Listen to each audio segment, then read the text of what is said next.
Pag hindi ba ipinagkaloob sa iyo ni Jesus ang iyong hinihingi, to be honest, hindi ko naman po maririnig ang sasabihin ninyo, pero itatanong ko po kayo, ano po?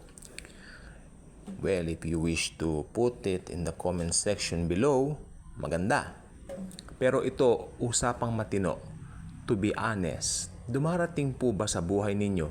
I'm talking to you Christians, born again Christians. Okay?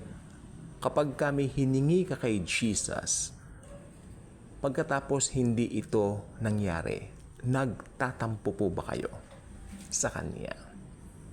Dumarating po ba yung pagtatampo? Honest po ako, yes. Sometimes. Pero I'm proud to say na matagal na po yon. Kasi sa paglipas ng panahon, I know Jesus is in control. Meron po mga pangyayari po kasi sa aking buhay na may mga hiniling ako sa Panginoong Hesukristo na na-realize ko na kapag ka ito ay kanyang ipinagkaloob noon-noon, maaring hindi ganito kaganda ang buhay ko. Don't get me wrong, ang magandang buhay na sinasabi ko ay I am now a preacher of grace of the Lord Jesus Christ. Kasi maaring nag-iba ang direksyon ng aking buhay kapag kayong hinihiling ko ay kanyang ipinagkaloob nung bata pa ako. Hindi po ba? So that thing is not really meant for me. Di po ba? Yung hinihiling kong yan, isa lang. Pero pagkatapos, ang dami niyang ginawa sa buhay ko, ang dami kong bansang napuntahan, nakapag-share ng good news. Ang daming ginawa ng Panginoong Jesus. Higit pa doon sa hinihingi ko. Kaya siguro ang pinaka-main verse natin ngayon, Ephesians 3:20, sa Kanya na makagagawa ng higit pa sa pwede nating isipin o hilingin. Di po ba? Higit pa doon sa hinihiling mo. Okay, for instance, you're asking for a tricycle. Lord, bigyan mo naman po ako ng tricycle.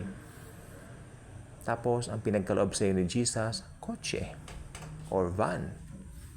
Hindi mo alam ganyan po nangyari sa buhay ko. That's why, doon sa mga Kristiyano na pinanghihinaan, ang pinakamatinding kalaban ng Kristiyano sa panahon ngayon ay yung pagtingin natin madalas sa paligid natin. Iba na po ang panahon ngayon. Aminin po natin yan. 10 years ago, kinukompare ko ngayon, ang layo.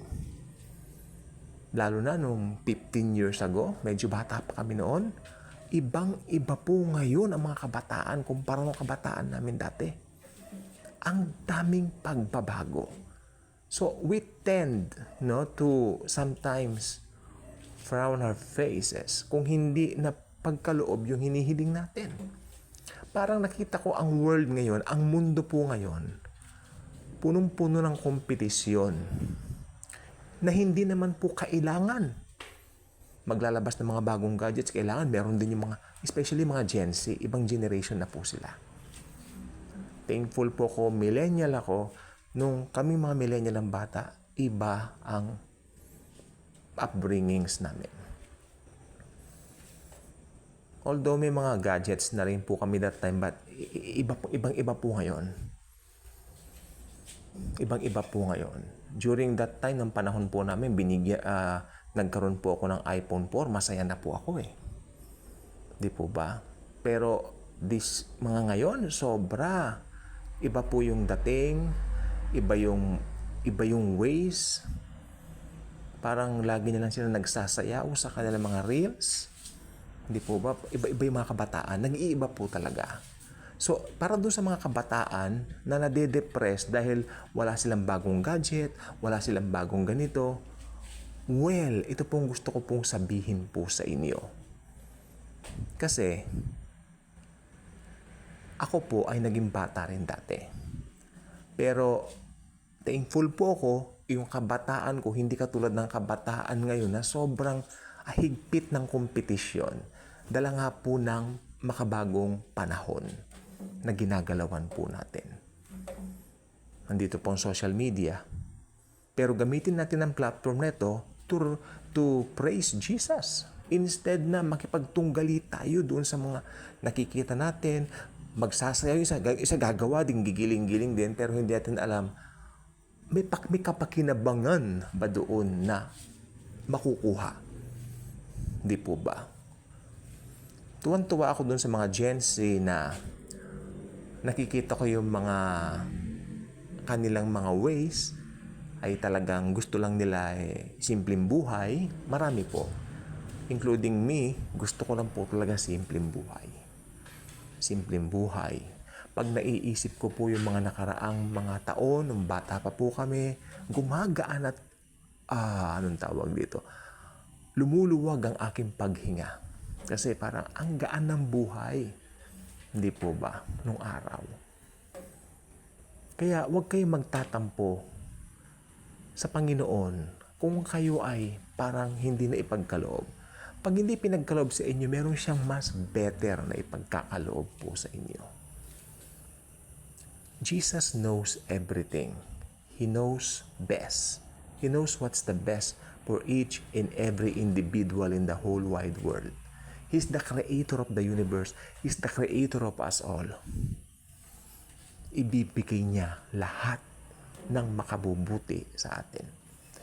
Hiling ka ng hiling, you always ask. But yung bang hinihiling mo makabubuti? Minsan akala natin pag humihiling tayo kay Jesus, Lord, mabuti sa akin to. Lord, mabuti sa akin yan. Pero ang totoo, alam ni Jesus na yung mga hinihiling natin minsan ay hindi naman kailangan. Hindi po ba? Kaya ibibigay ni Jesus yung the best para sa atin. Kasi pag binigay niya lahat ng kahilingan mo, maaring isa doon mapahamak ka. Lalo yung mga nagmamadaling mag-asawa, ng mga bata pa. Ito na ang kalooban ni Lord, ganyan-ganyan. Kaya nga po, may mga pastor ngayon na, mga pastor ng institutional churches, yung pinanggalingan ko pong church, ito pong sasabihin ko po sa inyo, yung pastor na yan, sabi niya, kalooban ni Lord sa iyo yun, kalooban ni Lord sa iyo yan. Pinagreto niya. Disaster ang marriage. Ang nakakaalam lang po ng will ni Lord sa buhay mo ay si Jesus at saka ikaw kung binulong niya sa iyo. Huwag mong iaasa sa iba. Kaya pag lumalapit tayo sa Panginoon, buksan natin ang ating mga puso sa kung ano yung ipagkakaloob ng Panginoon sa atin. Hindi mo pangungunahan si Jesucristo. Jesus knows best. He's the King of Kings and the Lord of Lords. He's the God of gods, God Almighty. Tapos, pangungunahan mo siya. He got the whole world in His hand. He's got the whole world in His hand. Kaya sabi ko, since ganon, He's got the whole world in His hand, pagkatiwala natin lahat sa Kanya. Huwag tayong magtatampo. Especially kung matagal ka ng Kristyano, hindi rin maganda yung palatampo. Ano po? Lalo na sa Panginoon pa natin, Jesucristo. Kaya kung hindi pa kayo nakasubscribe sa ating channel, I invite you to do so. Click the notification bell, share this video, share the wonderful love and grace of the Lord Jesus Christ. Again, uulitin ko po sa inyo. Hindi mo pa hinihiling, alam na ni Jesucristo, alam na ni Jesus kung ano yung makabubuting talaga nga naman sa atin. Huwag mo siyang pangunahan. He is God.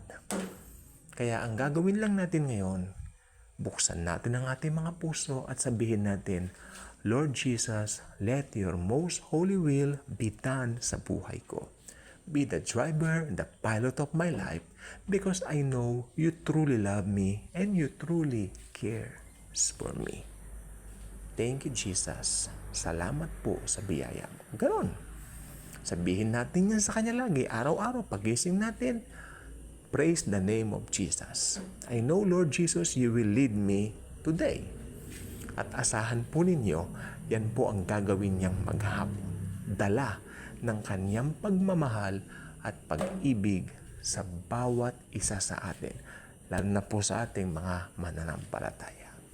Maraming pong salamat, and as always and forever, lagi nating itataas ang Kanyang pangalan because Jesus truly loves us all.